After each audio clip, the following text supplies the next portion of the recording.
क्या चाइना के nuclear submarines अभी अमेरिका को भी डायरेक्ट चैलेंज देने लगे हैं?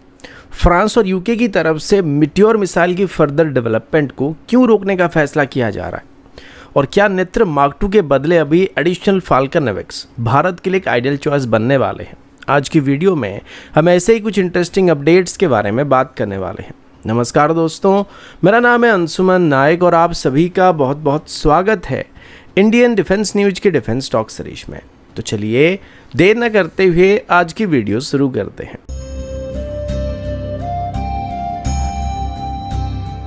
आज की पहली अपडेट चाइना की न्यूक्लियर सबमरीन और बैलिस्टिक मिसाइल कैपेबिलिटी की तरफ से है। अभी चाइना की तरफ से साउथ पैसिफिक ओशन में अपनी nuclear power ballistic missile submarine से एक लॉन्ग रेंज बैलिस्टिक मिसाइल का सफल परीक्षण किया गया है।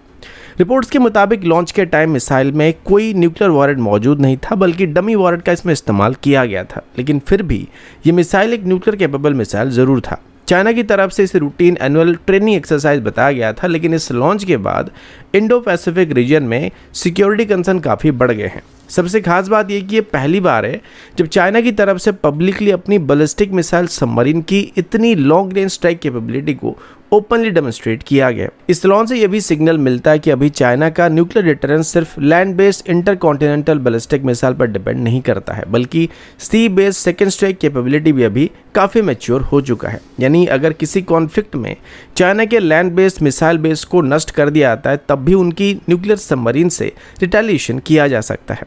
इस मिसाइल टेस्ट के तुरंत बाद ऑस्ट्रेलिया, जापान और न्यूजीलैंड जैसे देशों की तरफ से इस पर काफ़ी कंसर्न जताया जा रहा है, क्योंकि ये सारे के सारे देश चाइना की इन मिसाइल के डायरेक्ट रेंज के अंदर आने वाले हैं। न्यूजीलैंड की तरफ से कहा जा रहा है कि लॉन्च की इन्फॉर्मेशन उनको सिर्फ कुछ ही घंटे पहले दिया गया था, जबकि ऑस्ट्रेलिया की तरफ से इसको इंडो पैसिफिक रीजन के लिए डिस्टेबिलाइजेशन सिचुएशन बताया जा रहा है। वहीं अमेरिका की तरफ से भी चाइना के रैपिडली एक्सपैंड होते न्यूक्लियर आर्सेनल और ट्रांसपेरेंसी की कमी को लेकर अपनी चिंता को व्यक्त किया जा रहा है। रिपोर्ट्स के मुताबिक चाइना की तरफ से अभी तक लगभग 600 के आसपास न्यूक्लियर वॉरेट को बनाया जा चुका है और पेंटागन के एस्टीमेट के मुताबिक 2030 तक ये संख्या 1000 से भी ज़्यादा हो सकता है। कुल मिलाकर ये मिसाइल टेस्ट सिर्फ रूटीन एक्सरसाइज नहीं माना जा रहा है। इसके माध्यम से चाइना अभी अपनी सी बेस्ड न्यूक्लियर स्ट्राइक कैपेबिलिटी का एक स्ट्रॉन्ग डेमो दिखा रहा है, जिससे आने वाले समय में इंडो पैसिफिक में न्यूक्लियर डिटरेंस, सबमरीन डिप्लॉयमेंट और मिसाइल डिफेंस सिस्टम को लेकर कंपटीशन और भी तेज होने की उम्मीद किया जा रहा है। अगला अपडेट इंडियन एयरफोर्स की बियॉन्ड विजुअल रेंज यानी BVR मिसाइल कैपेबिलिटी की तरफ से, और ये काफ़ी सीरियस अपडेट होने वाली है। अभी यूनाइटेड किंगडम की तरफ से एक बहुत ही इंपॉर्टेंट डिसीजन लिया गया है। रिपोर्ट्स के मुताबिक यूके की तरफ से meteor air to air missile के प्लान्ड मिड लाइफ अपग्रेड यानी MLU प्रोग्राम को ऑफिशियली कैंसिल कर दिया गया। यानी कि आगे चल के मीटियोर मिसाइल में कोई भी अपग्रेड नहीं किया जाएगा। इसके बदले यूके और फ्रांस की तरफ से अभी एक और next generation future air security effector यानी FASE यानी फेज मिसाइल प्रोग्राम पर फोकस करने की बात सामने आई है, जो कि फ्यूचर में मीटियोर मिसाइल का रिप्लेसमेंट बनने वाला है। हालांकि सबसे खास बात यह कि इसका मतलब ये बिल्कुल नहीं है कि मीटियोर मिसाइल आउटडेटेड हो चुका है। अभी भी मीटियोर मिसाइल दुनिया के सबसे advance beyond visual range missile के लिस्ट में गिना जाता है। इसमें एक थ्रॉटलेबल रैमजेट इंजन का इस्तेमाल किया जा रहा है, जिसकी वजह से मिसाइल अपनी पूरी फ्लाइट के दौरान अपनी स्पीड को मेंटेन कर सकता है और एनर्जी को मेंटेन कर सकता है। इस वजह से इसका no escape zone traditional solid rocket BVR missile के मुकाबले काफ़ी ज़्यादा माना जाता है। इंडियन एयरफोर्स की तरफ से भी अपने रफाल फाइटर के साथ इसी मिसाइल का इस्तेमाल किया जा रहा है और अगले कई दशकों तक इसको सर्विस में रखा जाने वाला है। लेकिन मिड लाइफ अपग्रेड कैंसिल होने के बाद एक बात साफ हो चुका है कि आगे चल के मीटियोर मिसाइल में हमें कोई नया अपग्रेड देखने को नहीं मिलने वाला है। लेकिन मिड लाइफ अपग्रेड कैंसिल होने का एक दूसरा पहलू भी मौजूद होने वाला है। अभी भारत को मीटियोर मिसाइल के लिए नए सीकर, बेहतर इलेक्ट्रॉनिक काउंटर मेजर यानी ECCM, इम्प्रूव प्रपल्सन सिस्टम या सिग्निफिकेंटली लॉन्गर रेंज जैसे मेजर हार्डवेयर अपग्रेड्स की उम्मीद नहीं करनी चाहिए। दूसरी तरफ चाइना लगातार PL-15 और उसके और भी लॉन्ग रेंज सक्सेसर मिसाइल पर काम कर रहा है, जबकि पाकिस्तान को भी चाइनीज मिसाइल टेक्नोलॉजी का सपोर्ट मिल रहा है। इस वजह से अभी भारत के लिए दो रास्ते सबसे इंपॉर्टेंट बनने वाले हैं। पहला, फ्रांस के साथ फ्यूचर में फेस मिसाइल प्रोग्राम के अंदर पार्टनरशिप या इंटीग्रेशन की पॉसिबिलिटी को एक्सप्लोर करना है, जो कि स्पेशली रफाल फ्लीट के लिए काफ़ी ज़रूरी बनने वाला है। और दूसरा, DRDO के इंडिजिनस अस्त्र मार्क 2 और solid field ducted ramjet based अस्त्र मार्क 3 मिसाइल प्रोग्राम को और भी तेजी से आगे बढ़ाया जा सकता है, जो कि एक अच्छा चॉइस भी होने वाला है। लेकिन ये तभी फायदेमंद होने वाला है जब फ्रांस की तरफ से भारत को रफाल में इंडियन वेपन्स को इंटीग्रेट करने के लिए फुल फ्रीडम दिया जाएगा। कुल मिलाकर मिट्योर अभी भी एक वर्ल्ड क्लास का मिसाइल बना रहेगा, लेकिन आगे चल के 10 साल बाद या 15 साल बाद मिट्योर मिसाइल शायद आउटडेटेड हो सकता है। लेकिन इस अपडेट ने एक बात फिर से ये साबित कर दिया कि लॉन्ग टर्म स्ट्रेटेजिक एडवांटेज के लिए इंडिजिनस मिसाइल के डेवलपमेंट को एक्सेलरेट करना भारत के लिए भी बहुत जरूरी बनने वाला है। अगला अपडेट इंडियन एयरफोर्स की अवेक्स यानी airborne warning and control system aircraft की तरफ से है। आप सभी जानते होंगे कि अभी इंडियन एयरफोर्स को सही से ऑपरेट करने के लिए मिनिमम 18 अवेक्स एयरक्राफ्ट की जरूरत पड़ने वाली है, जबकि अभी हमारे पास बस 6 अवेक्स मौजूद हैं, जिस वजह से अभी जल्दी से जल्दी नए अवेक्स को डेवलप करने की कोशिश किया जा रहा है। इसी बीच अभी रिपोर्ट्स के मुताबिक इजराइल की तरफ से भी इंडियन एयरफोर्स को एक अपग्रेडेड फाल्कन अवेक्स को ऑफर करने की बात सामने आई है। सबसे खास बात यह कि इस बार इस सिस्टम को पुराने रशियन ओरिजिन IL-78 एयरक्राफ्ट पर नहीं बल्कि मॉडर्न बोइंग 787 एयरक्राफ्ट पर बेस्ड करके भारत को ऑफर किया जा रहा है। अगर ये प्रपोजल फाइनल हो जाता है तो इंडियन एयरफोर्स की long range airborne surveillance capability में एक बहुत बड़ा जंप देखने को मिल सकता है।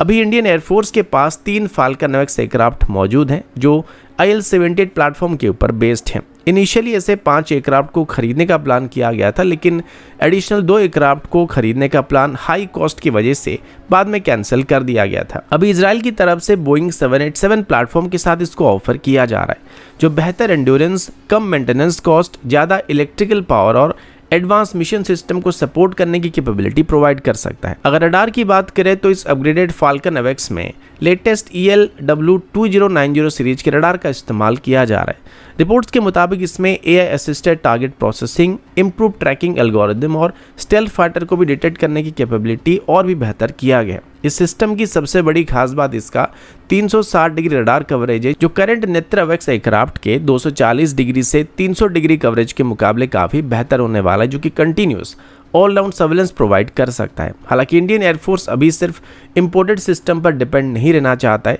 एक तरफ 6 नेत्र मार्क 1 एयरक्राफ्ट को खरीदने पर बातचीत किया जा रहा है, तो वहीं दूसरी तरफ DRDO की तरफ से अभी नेत्र मार्क 2 एयरक्राफ्ट को भी डेवलप करने की कोशिश किया जा रहा है। लेकिन फिर भी ये इंडियन एयरफोर्स की रिक्वायरमेंट को पूरा करने के लिए सफिशिएंट नहीं होने वाले, क्योंकि इनको बनकर अभी तैयार होने में काफ़ी समय लगने वाला है। जबकि इजराइल का ऑफर है कि वो तुरंत इन एयरक्राफ्ट को भारत को डिलीवर कर सकते हैं। कुल मिलाकर अगर इंडियन एयरफोर्स को शॉर्ट टर्म में एडिशनल स्ट्रेटेजिक अवेक्स की जरूरत पड़ती है तो बोइंग 787 बेस्ड फाल्कन अवेक्स एक मैच्योर और लो रिस्क वाला सोल्यूशन साबित हो सकता है। लेकिन लंबे टर्म में इंडिजिनस नेत्र मार्क 2 जैसे अवेक्स प्रोग्राम हमारे लिए काफी जरूरी बनने वाले हैं।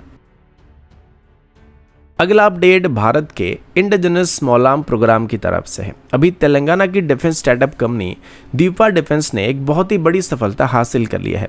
रिपोर्ट्स के मुताबिक कंपनी की तरफ से डेवलप किए गए उग्रम 7.62 × 51mm स्टैंडर्ड की बैटल राइफल ने इंडियन आर्मी और मिनिस्ट्री ऑफ होम अफेयर्स की तरफ से लॉन्च किए गए की इवोल्यूशन ट्रायल को सफलता के साथ कंप्लीट कर लिया है।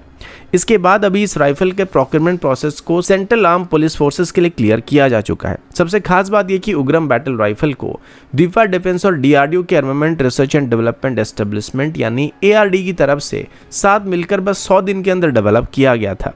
इतनी कम टाइमलाइन में एक मिलिट्री ग्रेड बैटल राइफल को डेवलप करना अपने आप में बहुत बड़ी अचीवमेंट माना जाता है। ये प्रोजेक्ट ये बात दिखाता है कि अभी प्राइवेट डिफेंस कंपनीज और DRDO मिलकर एडवांस इन्फेंट्री वेपन को काफ़ी तेजी से डेवलप कर सकते हैं।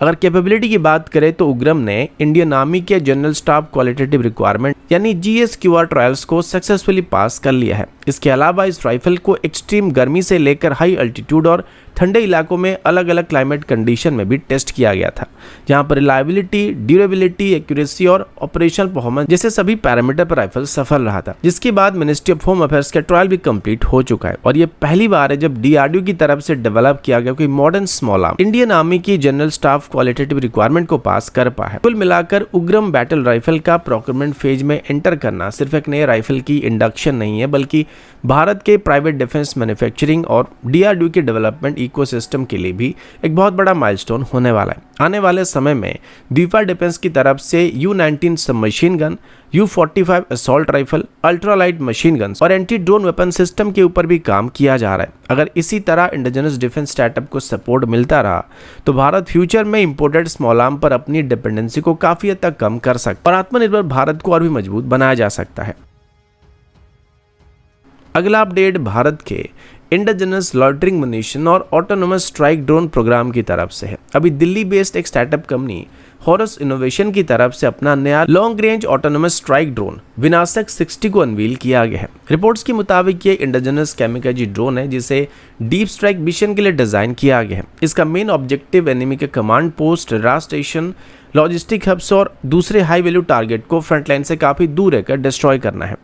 अगर विनाशक 60 की कैपेबिलिटी की बात करें तो इसमें petrol power internal combustion engine का इस्तेमाल किया जा रहा है, जिसके साथ लाइटवेट कंपोजिट एयरफ्रेम बेस में दिया गया, जिस वजह से ये 15 केजी के आसपास की पेलोड को आराम से कैरी कर सकता है और लगभग 550 किलोमीटर की दूर तक स्ट्राइक कर सकता है।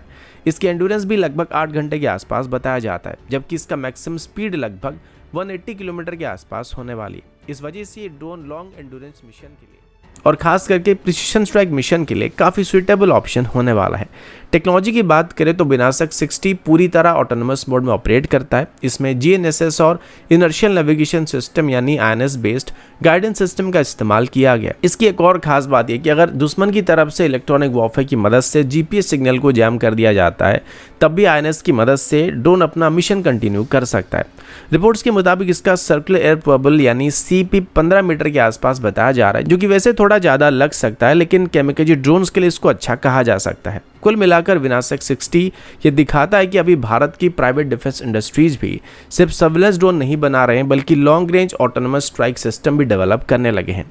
आने वाले समय में इस तरह के indigenous kamikaze drones Indian arm forces को एनिमी एयर डिफेंस सिस्टम को सप्रेस करने में, डीप स्ट्राइक मिशन को कंडक्ट करने में और बिना फाइटर एयरक्राफ्ट को रिस्क में डाले स्ट्रेटेजिक टारगेट को एंगेज करने की कैपेबिलिटी देने वाले हैं। तो दोस्तों अभी के लिए इतना ही, मिलता हूँ आपसे अगले वीडियो में, तब तक के लिए जय हिंद, वंदे मातरम।